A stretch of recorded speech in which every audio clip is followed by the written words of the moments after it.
Vamos a hablar de lo que es una advertencia contra el pecado, tomado del texto de Romanos, capítulo 13, versículo 11 al 14, lo que acabamos de leer. Antes de exponer el texto, quiero dar algunas razones de por qué hablaré de esto.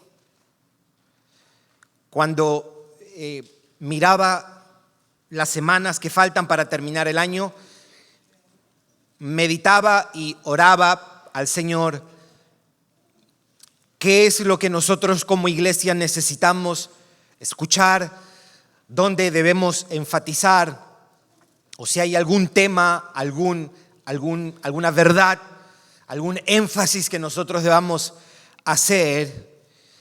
Y de alguna manera es esta cuestión de luchar y batallar contra el pecado. Y tengo por lo menos dos razones, sabrá Dios cuántas otras razones hay de por qué en su providencia me ha guiado a escoger este pasaje y hablar de este tema. Voy a dar dos razones, no son las únicas, me imagino, porque solo Dios sabe cuánto Él está haciendo a través de su palabra, solo Dios sabe de cuánto nos quiere guardar.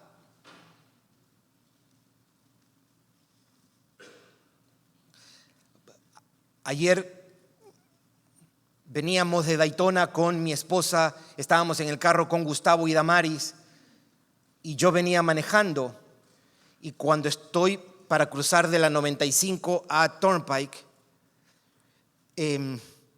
no me di cuenta y entré para ir al norte, Turnpike Norte. Sucede que la próxima salida de ahí era 45 millas. No había salida en 45 millas. En mi mente yo ya había mirado la hora que íbamos a llegar y ya me había hecho planes. Sabios planes me había hecho, buenos planes me había hecho. El mundo estaba organizado, iba a ser un sábado extraordinario.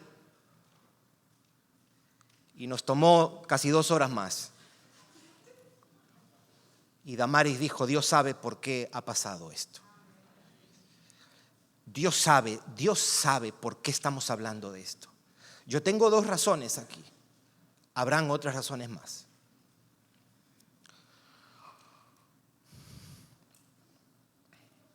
Ahora, nosotros sabemos, mis hermanos, que el pecado siempre va a ser un peligro del que debemos ser advertidos. El diablo anda como un león rugiente todo el tiempo. El mundo nos tienta sin descanso y nuestras pasiones pecaminosas están siempre dispuestas a ceder. Pero también sabemos que hay situaciones que nos hacen particularmente más vulnerables y representan un mayor peligro.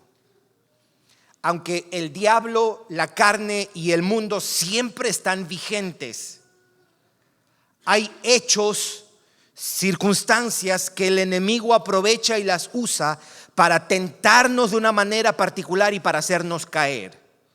Y quiero señalar, como dije hace un momento, por lo menos 2 situaciones que en estos días pueden hacernos descuidados y más vulnerables. Número 1, el pecado de un líder en la iglesia. Y número 2, las temporadas de fiestas de fin de año. Número 1.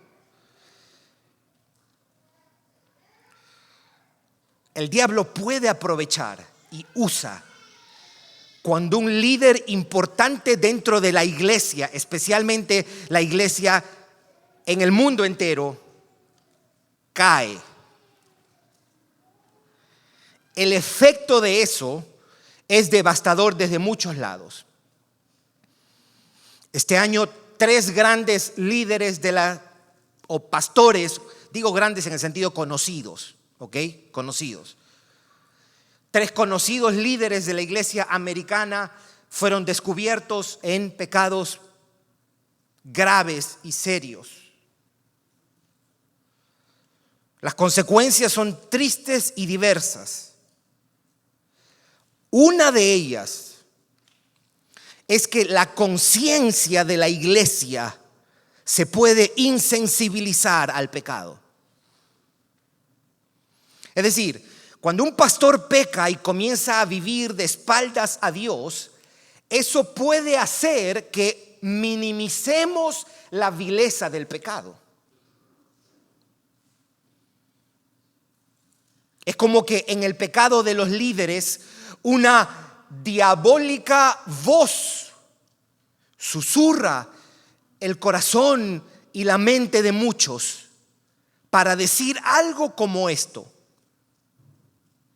si ese líder que tiene más años en la fe que yo y parecía más espiritual puede caer en pecado, entonces yo no soy tan santo, yo que no soy tan santo, ni tan bíblico, ni tan maduro como él o ellos, es comprensible o normal que también yo peque.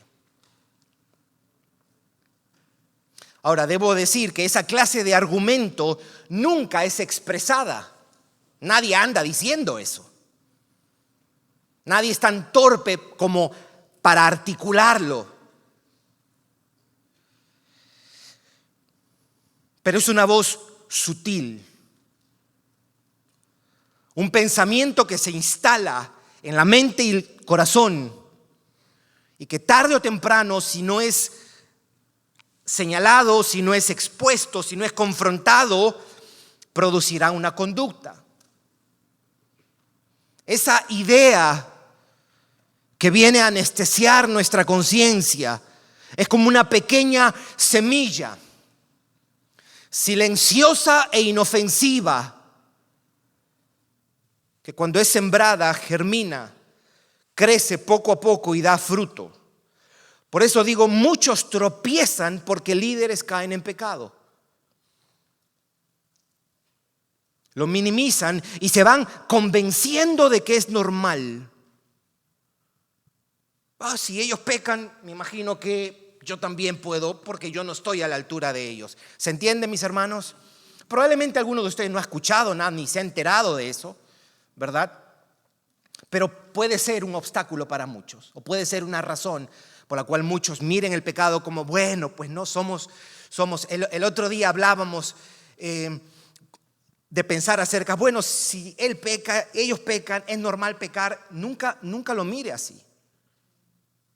Es mejor que un cristiano diga, no, pecar no es normal.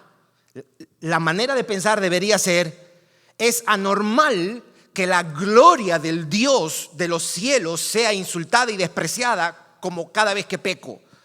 Es anormal, es intolerable, es condenable, es vil. Nunca minimice el pecado en su conciencia, amado hermano, amada hermana. Porque si usted lo hace, no solamente usted se está exponiendo a algo, está en un lugar muy vulnerable, sino que usted está diciendo que en realidad Cristo vino, pero no había necesidad. Usted se da cuenta de lo vil que es pensar que el pecado no es vil.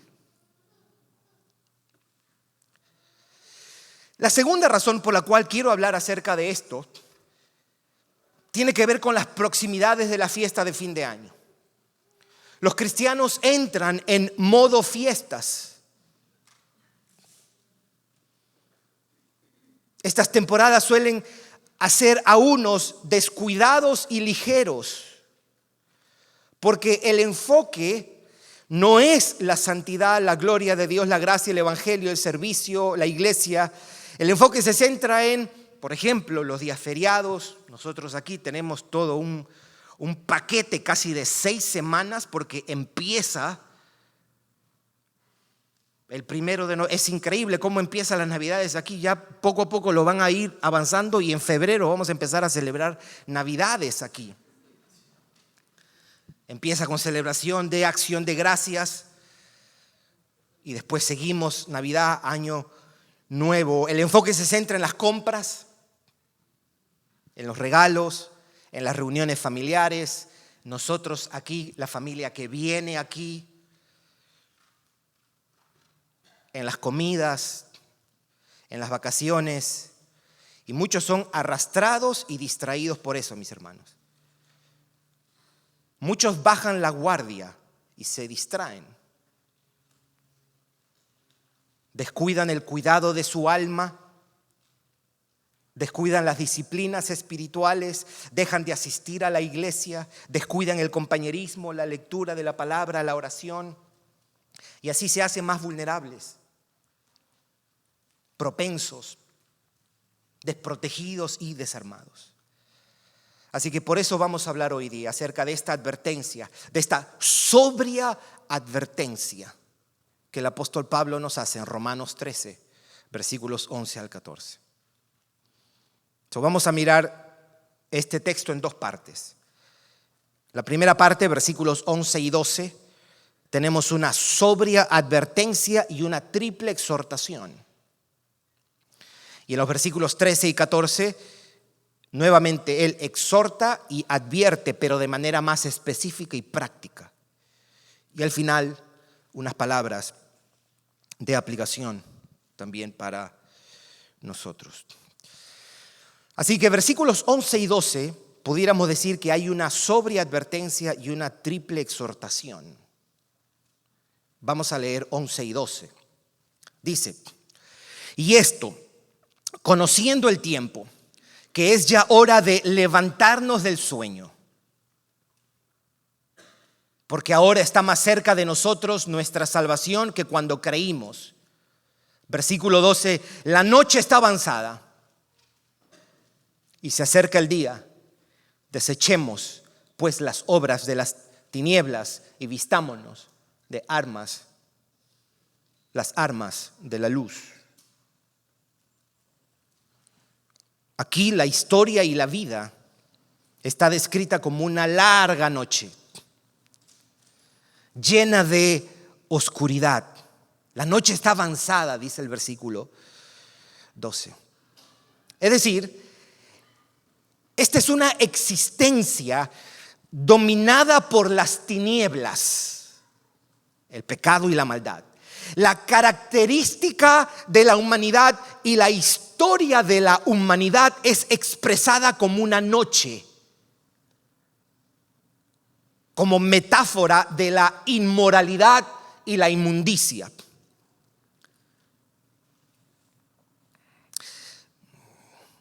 Desde Génesis, la maldad, sabemos, siempre se ha practicado. Pero cuando la maldad se legaliza y se protege, sabemos que estamos ante una oscuridad densa. La impiedad siempre ha existido, pero cuando la impiedad es defendida y celebrada, estamos en un contexto de grandes tinieblas.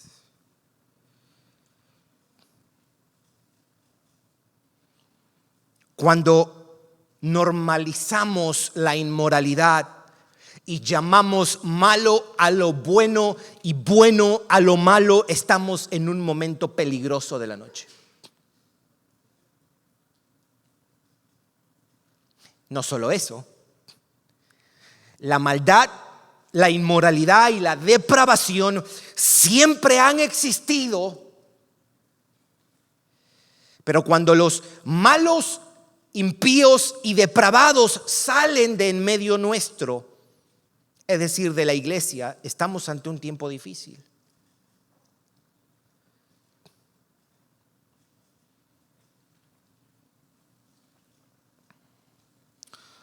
Una noche muy oscura es la manera como Pablo describe el estado de cosas ahora.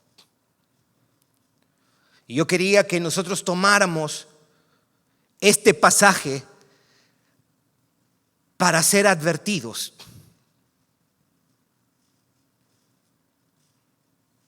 Yo pensaba que cuando Dios me advierte de algo, que eso es una expresión de gracia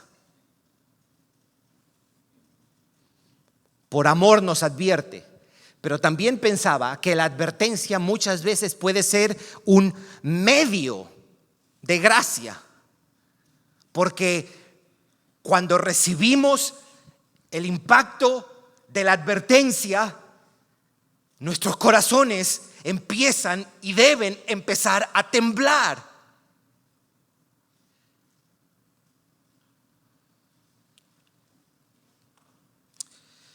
Sin embargo, de acuerdo a este pasaje, aunque está oscuro, Pablo dice: la noche avanza, se acerca el día.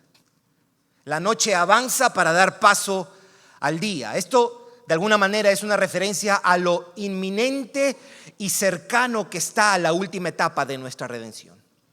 Al decir ahora está más cerca nuestra salvación, que cuando creímos señala que nuestra manifestación final está más próxima, o el final de los tiempos es más cercano, próximo, inminente. El contexto donde los cristianos vivimos es uno de oscuridad. La noche está avanzada, dice el apóstol Pablo. El cristiano anda en esta vida como alguien que está en una larga noche. Una noche de inmoralidad, de impiedad, de suciedad, de injusticia, de depravación, de corrupción. Y así está la iglesia también.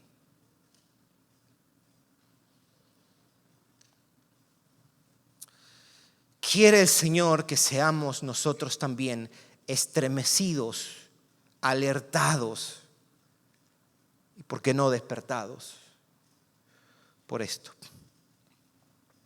Aquí Pablo advierte a los creyentes de Roma sobre el peligro que supone la inmoralidad y el pecado del mundo, que avanza, dice, como noche hasta hacerse más oscura. La advertencia, para resumirlo, podemos expresar de esta manera. ¿Cómo puedo expresar esta advertencia? Diciendo esto: el peligro es que la maldad del mundo avanza hostil, violenta, contra nosotros como una noche oscura, y corremos el riesgo de acomodarnos o quedarnos dormidos. El peligro, lo voy a repetir otra vez, es que la maldad del mundo avanza hostil contra nosotros como una noche oscura, y corremos el riesgo de acomodarnos a ella o quedarnos dormidos. Pero también habíamos dicho que aquí tenemos una triple exhortación. Una exhortación a levantarnos, una exhortación a desechar las tinieblas y una exhortación a vestirnos de luz. Esto está en los versículos 11 y 12, lo que acabamos de leer. Note lo que dice el versículo 11: y esto conociendo el tiempo, que ya es hora de levantarnos del sueño. Ya es hora de levantarnos del sueño. Pablo usa la idea de no quedarnos dormidos en la noche. Lo que nos dice: hey, no duermas. Ante la realidad de esta noche, lo más peligroso es que nos quedemos dormidos como si nada estuviese pasando. Lo peligroso sería permanecer cegados por la oscuridad, pasivos, atrapados por la noche y permanecer dormidos. Esa es una exhortación: levántate. La otra es desecha. Versículo 12: la noche está avanzada y se acerca el día. Desechemos pues las obras de las tinieblas.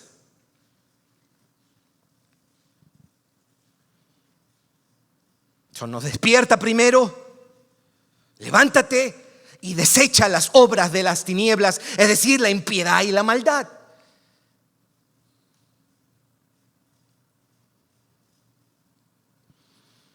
La reacción más lógica para los que son de la luz, y la Biblia dice que nosotros somos hijos del día, hijos de luz, la reacción más apropiada es echar fuera la oscuridad. resistirla, frustrarla, hacer morir sus prácticas, sus vicios, prácticas y vicios que caracterizan el mundo de tinieblas. Y número 3, hay una exhortación positiva aquí. Desecha, vístete. El versículo 12 dice: vistámonos las armas de la luz. Nos vestimos, nos arropamos, nos alistamos para la guerra. Así que no solo supone rechazar algo, sino también abrazar lo opuesto. Porque dice: desecha, pero vístete. Desecha uno, ponte lo otro. Yo sugiero que la idea de vestirnos de luz del versículo 12 se explica con el vestirnos de Cristo del versículo 14. Y vamos a ir un momentito. ¿A qué se refiere cuando él dice vistámonos de luz? Vistámonos de luz. Lo que sugiero es que la explicación de eso es: vístete de Cristo, porque lo dice el versículo 14. Ahora alguien preguntaría: ¿y qué significa vestirse de Cristo? Ahí vamos a llegar en un momento. Aquí hay una triple exhortación: despiértate, desecha las tinieblas, vístete de luz. Levántate. No es un tiempo para dormir. ¿No estás viendo, dice Pablo, lo que está pasando? La noche está avanzada. La noche está avanzada. Y los versículos 13 y 14, nosotros tenemos otra vez una exhortación y nos advierte, pero de una manera más específica y de alguna manera más práctica también. Versículo 13 y 14 dice nuestro texto: andemos de día. Andemos de día. Honestamente, otras versiones dicen decentemente, en inglés dice apropiadamente. Andemos de día, es decir, como lo que somos, no en glotonerías y borracheras. En inglés dice, en lugar de glotonerías, dice orgías y borracheras. No en lujurias y lascivias. No en contiendas y envidia, sino vestíos del Señor Jesucristo y no proveáis para los deseos de la carne. Lo primero que yo quiero que usted note, hay tres cosas que yo quiero que usted note de este versículo 13 por lo menos. Notemos la progresión del apóstol Pablo. Despiértate, vístete con armas de luz, anda como de día. Lo segundo, nota que aquí se nos provee una descripción de lo que serían las obras de las tinieblas. Usted recuerda que en el versículo 12 dice: desecha las obras de las tinieblas. Pudiéramos preguntar: ¿a qué se refiere las obras de las tinieblas? Nosotros podemos tomar todo lo que Pablo ha dicho en otras cartas, pero ahí mismo lo dice también. Las obras de las tinieblas a las que él se está refiriendo, obviamente no son todas, pero él menciona aquí la borrachera, la lujuria, la inmoralidad sexual, los pleitos, las peleas y las envidias.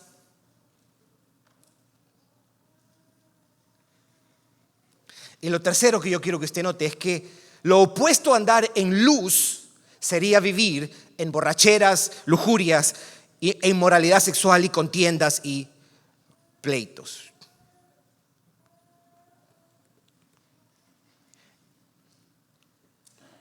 Pablo no solo tiene en mente los pecados sexuales, también tiene en mente los pecados que tienen que ver con las relaciones humanas. Andar en tinieblas, de acuerdo a esto, es andar en pleitos y envidias. Es decir, aquí están incluidos Vicios o pecados como los celos, el resentimiento, el deseo de venganza, el orgullo, la falta de perdón. ¿Por qué digo esto? Porque esos suelen ser las razones por las cuales nos peleamos o permanecemos peleados o distanciados.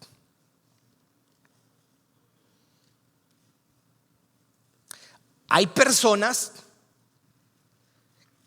que dicen: yo no tengo problema de lujuria, yo estoy bien. Sí, pero tu problema es la ira, tu problema es el orgullo. Y aquí está puesto en la misma categoría: es una obra de la tiniebla. La envidia.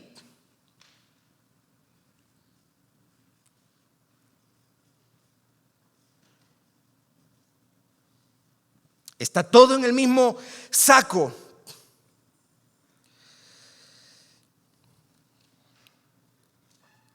La exhortación tiene también aquí un aspecto negativo, desecha, y un aspecto positivo: vístete de Cristo. Desecha y vístete de Cristo. No se puede hacer esto con una actitud ligera. No se puede hacer esto con un poquito de cristianismo, mis hermanos.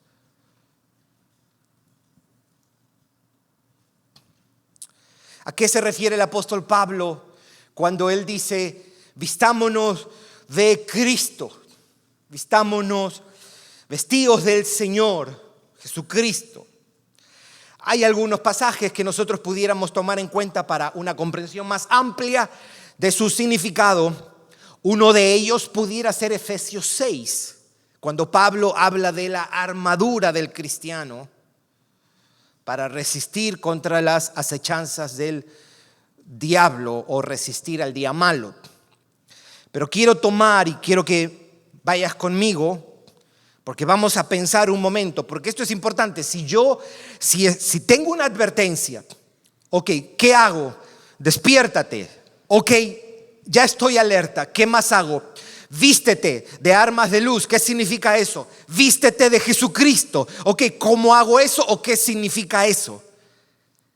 Y creo que Primera de Tesalonicenses, que probablemente es el pasaje paralelo o la idea paralela de lo que Pablo está diciendo. Primera de Tesalonicenses, capítulo 1. Usted va a notar el mismo aroma de Romanos 13 en Primera de Tesalonicenses, capítulo 5, versículos 1 al 8. Versículos 1 al 8. Note lo que dice. ¿Lo tiene? Ok. Dice: pero acerca de los tiempos y de las ocasiones, hablando del final de los tiempos, no tenéis necesidad, hermanos, de que yo os escriba. Versículo 2. Porque vosotros sabéis que el día del Señor vendrá como ladrón en la noche. Que cuando digan paz y seguridad, entonces vendrá sobre ellos destrucción repentina, como los dolores a la mujer encinta, y no escaparán. Va a ser un tiempo de angustia. Versículo 4, mas vosotros, hermanos, y aquí yo quiero que usted preste atención conmigo hasta el versículo 8, mas vosotros, hermanos, no estáis en tinieblas para que aquel día os sorprenda como ladrón. Versículo 5, porque todos vosotros, hablándole a los cristianos, sois hijos de luz e hijos del día. No somos de la noche ni de las tinieblas. Es absurdo que un hijo de luz ande como de noche. Es absurdo que un hijo del día ande como oscuridad. Absurdo. Es absurdo que alguien que ha sido redimido, perdonado, lavado, se vuelva y se enfangue otra vez con el pecado.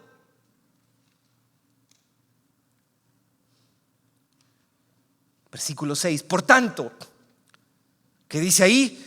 No durmamos como los demás. Ahí está nuevamente. Se le está diciendo: no duermas. No duermas.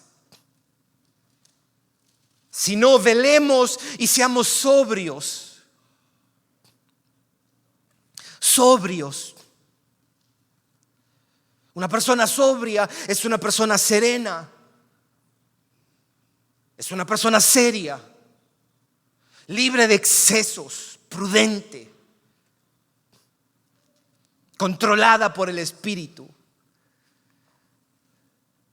Versículo 7, pues los que duermen, que dice ahí, de noche duermen. Se da cuenta que es casi lo mismo, la misma idea que está utilizando, es muy paralelo a lo que ha dicho Romanos 13. Los que duermen de noche duermen, y los que se embriagan de noche se embriagan. Versículo 8, pero nosotros que somos del día, dice, mire lo que está diciendo, si usted está en Cristo, te está diciendo, tú eres del día. Tú eres del día, tú no puedes andar como de noche. Tú no puedes rendirte y entregarte al pecado.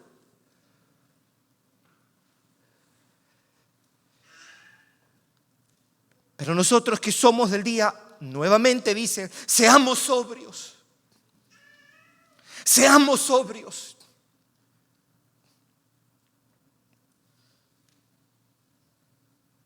Si nosotros somos personas que no practicamos el dominio propio en las cosas pequeñas, va a ser muy difícil que practiquemos el dominio propio cuando la tentación sea fuerte. Por eso Pablo decía, ejercítate. ¿Para qué? Para la piedad. El dominio propio, la sobriedad, es como un músculo que necesita ser ejercitado poco a poco hasta que se haga fuerte para poder resistir la noche.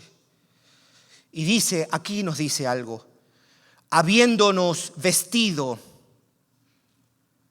¿se da cuenta? Vestido, noche, con la coraza, o puede decir eso de breastplate, la coraza, lo que va aquí, de fe y de amor, y con la esperanza de salvación como yelmo. Esto es lenguaje de Isaías y es lenguaje de Efesios 6. Nos vestimos con la coraza de fe y amor y la esperanza de la salvación como un casco. Eso es yelmo. Nosotros lo podemos resumir diciendo esto. ¿Qué significa vestirnos de Cristo? Tomando esto, usando esto para dar una comprensión. Los cristianos traemos la realidad de Cristo, la fe en Él, su amor y nuestro amor por Él y la salvación. Acuérdese, la salvación como yelmo la traemos a nuestra mente y corazón. ¿Y por qué yo digo mente y corazón? Porque la coraza protege esta zona y el casco protege esto. Nos vestimos de Cristo al traer, así es como se batalla, mis hermanos. Es verdad que hay que huir, si la tentación es las redes sociales, hay que cerrar las redes sociales.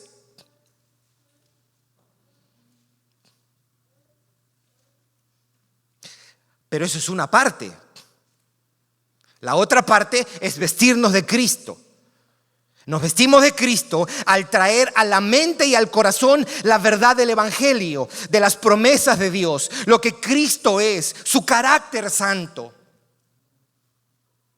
Y al traer todas estas realidades, es como que nos vestimos de ella. Nos vestimos de Cristo, mis hermanos, con una actitud constante,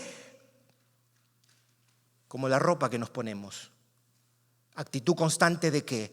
De comprender mejor la salvación, de creer mejor la salvación y de ser transformados por la salvación. Vestirte de Cristo quiere decir que constantemente traemos ante nosotros todo lo que Cristo hizo para nuestra redención. Así es como desechamos la envidia. Así es como desechamos la falta de perdón.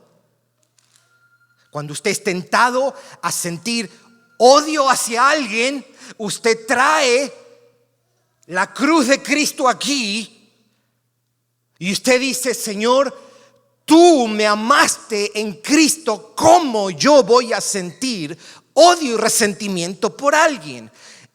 Usted y yo vamos a tener mejores posibilidades de resistir la envidia si tenemos, o el resentimiento y el odio, si tenemos la cruz de Cristo aquí. El hombre o la mujer que son tentados a la lujuria, a la lascivia, necesitan traer la verdad de Cristo aquí y decir: Señor, ¿cómo yo me entrego a esto si tú ya pagaste un precio? Tú moriste por esto.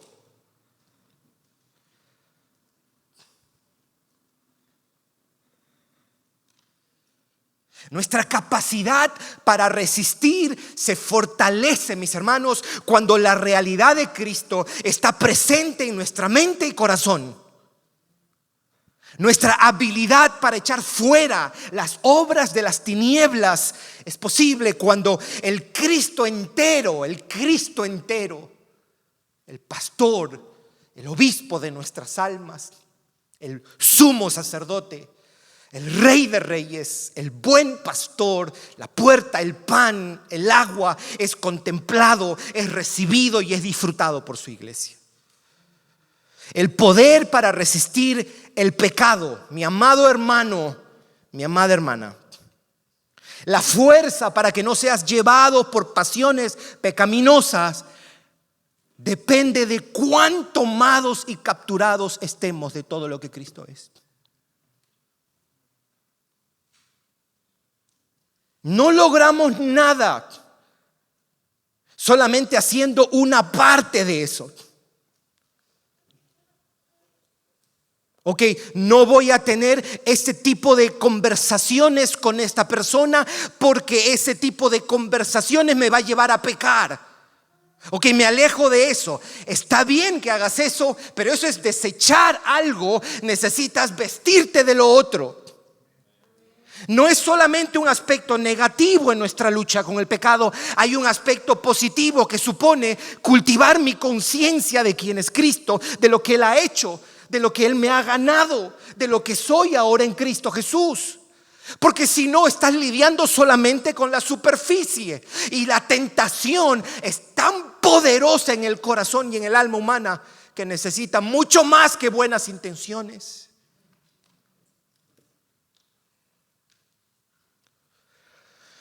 Necesita una actitud radical de sacarte el ojo, cortarte la mano y vestirte de Cristo.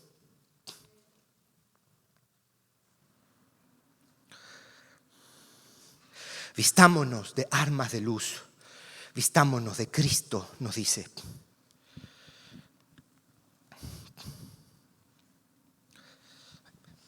Pudiéramos decir, pero solamente quiero ceñirme a 5 cosas brevemente. ¿Cómo yo traigo la realidad de Cristo? ¿Cómo yo traigo? ¿Qué es traer? Bueno, traer aquí, mi justificación. La justificación y el perdón que Cristo aseguró nos gritan que no hay pecado que Dios no pueda perdonar en esta nuestra lucha contra el pecado. Es muy importante eso. Alguien pudiera parecer, pero eso ablandaría. Usted y yo vamos a pecar. Usted y yo vamos a pecar, vamos a ceder, lamentablemente. Y cuando eso pase o pasa, debe haber lágrimas aquí. Debe haber lamento, ¿verdad?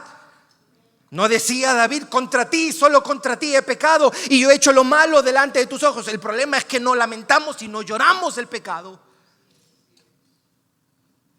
Pero cuánta esperanza hay para aquel que lamenta su pecado y se siente miserable. Saber que no hay pecado que Dios no pueda perdonar.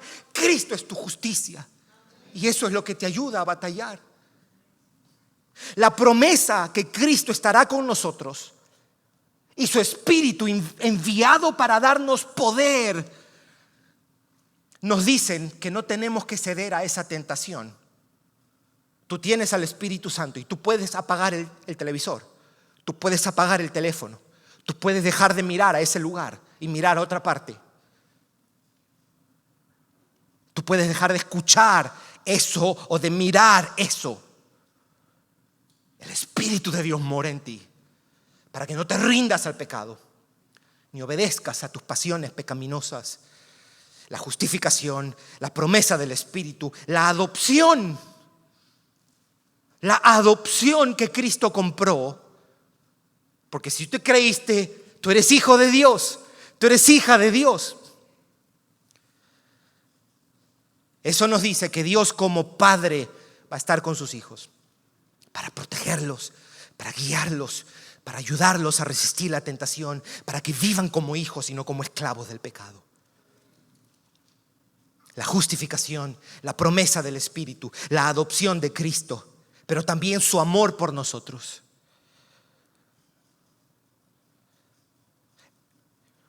Yo no quisiera que esta congregación esté constituida por cristianos que no saben cómo pelear con el pecado. El amor de Dios por ti es tu herramienta para pelear contra el pecado.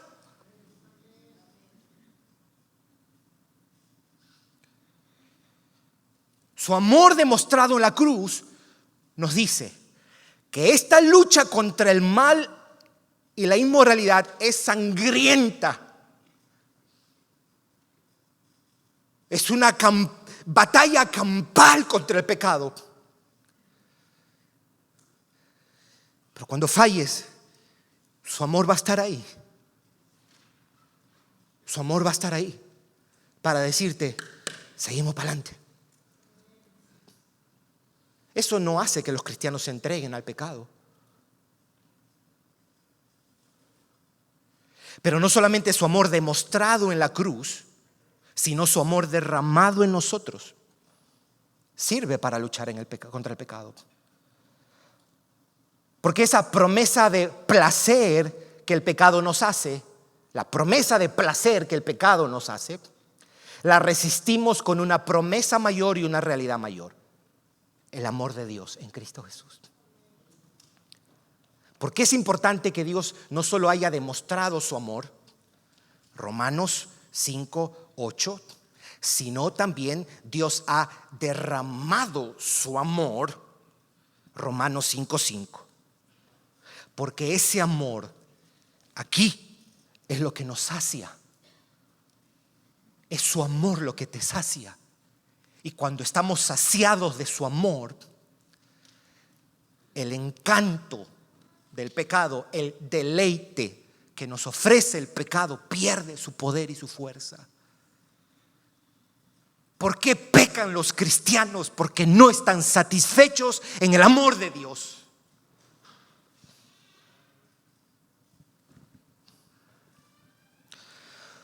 La advertencia es seria, mis hermanos. La noche está avanzada, las tinieblas también. La advertencia es sobria. Aquí en las palabras de Pablo hay un sentido de alarma, un escenario de mucho peligro. Yo estaba pensando, mis hermanos, cuando una sociedad ha normalizado la depravación, el pueblo cristiano que vive en medio de esa sociedad puede caer en la tentación de considerar o estimar sus pecados como algo tolerable y aceptable. Cuando una generación se ha entregado a la corrupción, cuando una generación se ha entregado como lo ha hecho esta sociedad y esta generación, los cristianos que viven en medio de esa generación deben cuidarse de no caer en la mentira de creer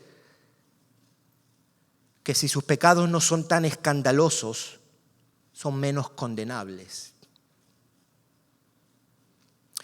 Pablo no dice, mis hermanos, en vista que este es un mundo de tinieblas, se comprende que la iglesia también pueda tener tinieblas. No.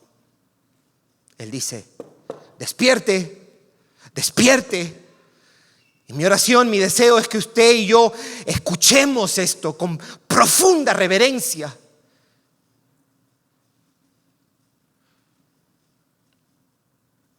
El llamado es claro y constante. No durmamos, sino despertemos y andemos en luz, vistámonos de Cristo. No podemos estar distraídos, mis hermanos, entretenidos, dormidos, descuidados. No seamos ligeros y casuales como creyentes. No bajemos la guardia, ni perdamos el sentido de alerta, mis hermanos. La ligereza y la pasividad no es una actitud propia de alguien que está en medio de una batalla.